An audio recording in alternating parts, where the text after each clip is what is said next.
मलूक नागर, जो पवन कह रहे हैं आप इत्तेफाक रखते हैं, ये सिर्फ तेल और गैस का खेल नहीं है, ये असरात लंबे होंगे,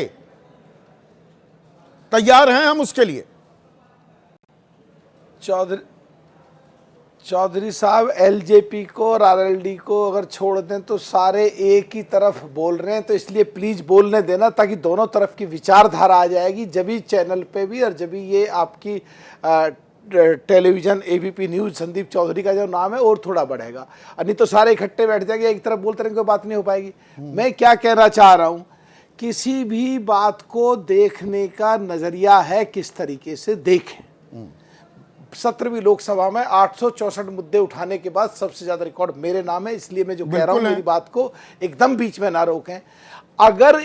अगर पूरे वर्ल्ड की इकोनॉमी को समझें तो सारे देशों की अगर इकोनॉमी मर रही है 95 देशों की एक जैसी, और 25 की बिल्कुल खत्म हो रही है जो डायरेक्ट लड़ रहे हैं एक दूसरे से, तो इसको देखें। जब छोटे थे कहते हैं धरती घूमती है, हम सोचते हैं यार हमारा मकान तो नहीं घूमा, ये धरती कैसे घूमती है।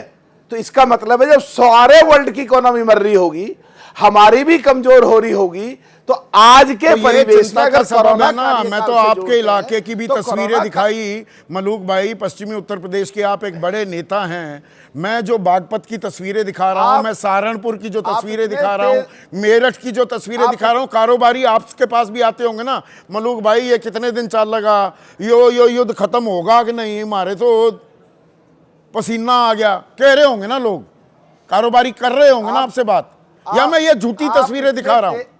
आप इतने तेज तर्रार पत्रकार हैं, पहले ही भांप लेते हैं क्या बोलने वाला, इसलिए रोक दो, फिर वहीं आता हूं। अगर कोरोना कार्यकाल को ले तो सबसे ज्यादा तेजी से इकोनॉमी पूरे वर्ल्ड में हमारे देश की बढ़ी थी, और अगर इसको हम लें, जो देश हमारा देश स्तर पर, प्रदेश स्तर पर लोगों की सोच बन रही है कि इस पूरी प्राकृतिक आपदा के बाद कैसी ऐसी स्थिति लाए कि जो पूरे वर्ल्ड के लोगों को अट्रैक्ट कर रही है। आप ये बात मानेंगे, और जो पूरे भाई गल्फ, क्या आप ये बात मानेंगे कि हेडलाइन मैनेजमेंट बड़ी हो रही है जी, हॉर्मुज से जहाज आ गए, इक्का दुक्का कोई जहाज आ रहा है, जो देश में उद्योग जगत के सामने दिक्कतें हैं, बस ये हवाई बातें करके जी हॉर्मुज से जहाज आ गया, बात खत्म, बाकी देश में कोई असर ही नहीं पड़ रहा। उसकी तैयारी का मैं सवाल पूछ रहा हूं, मैं यहां कोई सनसनीखेज पत्रकारिता नहीं करने की बात कर रहा हूं। तैयार हैं क्या हम? मैं भी नहीं चाहूंगा, आप भी नहीं चाहेंगे भाई, हमने नोटबंदी झेली, जीएसटी झेला, उसके बाद कोरोना झेला, अब ये झेलें। दोनों तरफ की सोच है, कुछ में हेडलाइन, डेडलाइन और टाइमलाइन भी चल रही है, और कुछ में इस चीज को पॉजिटिव लोग भी दिखा रहे हैं।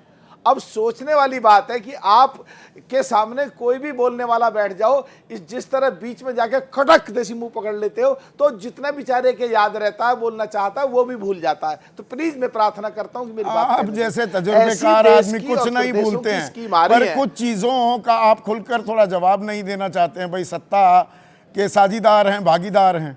मैं जवाब दे रहा हूं, सुनना नहीं चाहते आप। मैं जवाब दे रहा हूं, सुनना नहीं चाहते, सुन तो लो प्लीज।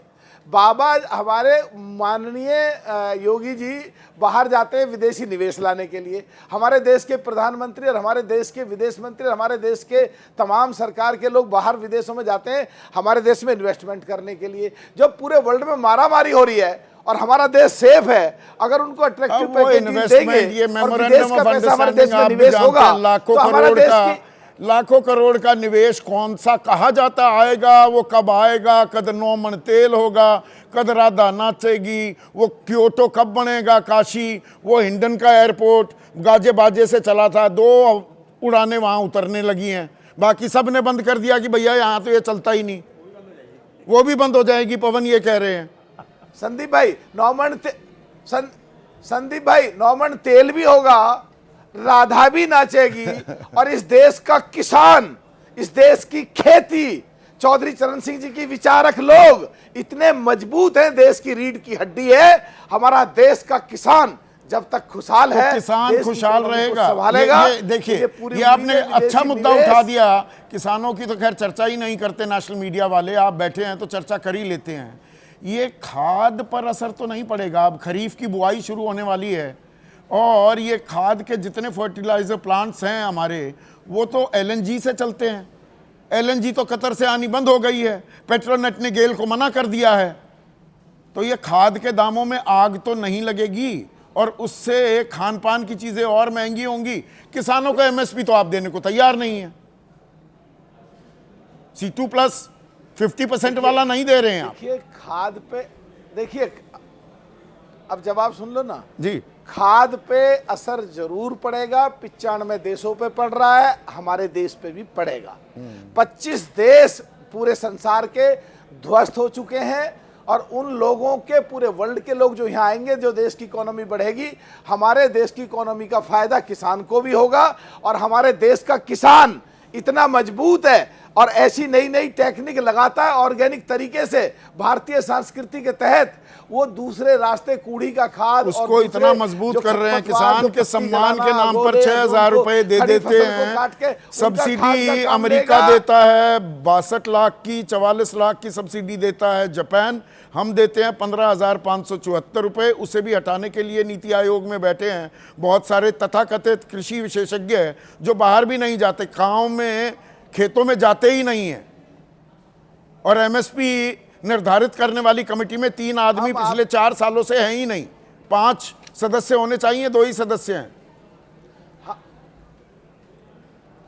हम आपकी एक बात से सहमत हैं। किसानों की विचारधारा, किसानों की सोच इस देश में 1913 से कलकत्ता में जब लेजिस्लेचर शुरू हुआ और आज 2026 तक उतनी नहीं रही है। चौधरी चरण सिंह जी ने एक बार को सब चीजें एक माहौल लेके चलिए, आपकी यहाँ पर आपकी साफ गोई के लिए शुक्रिया।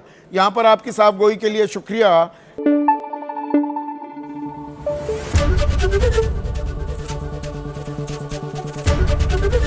एबीपी न्यूज आपको रखे आगे।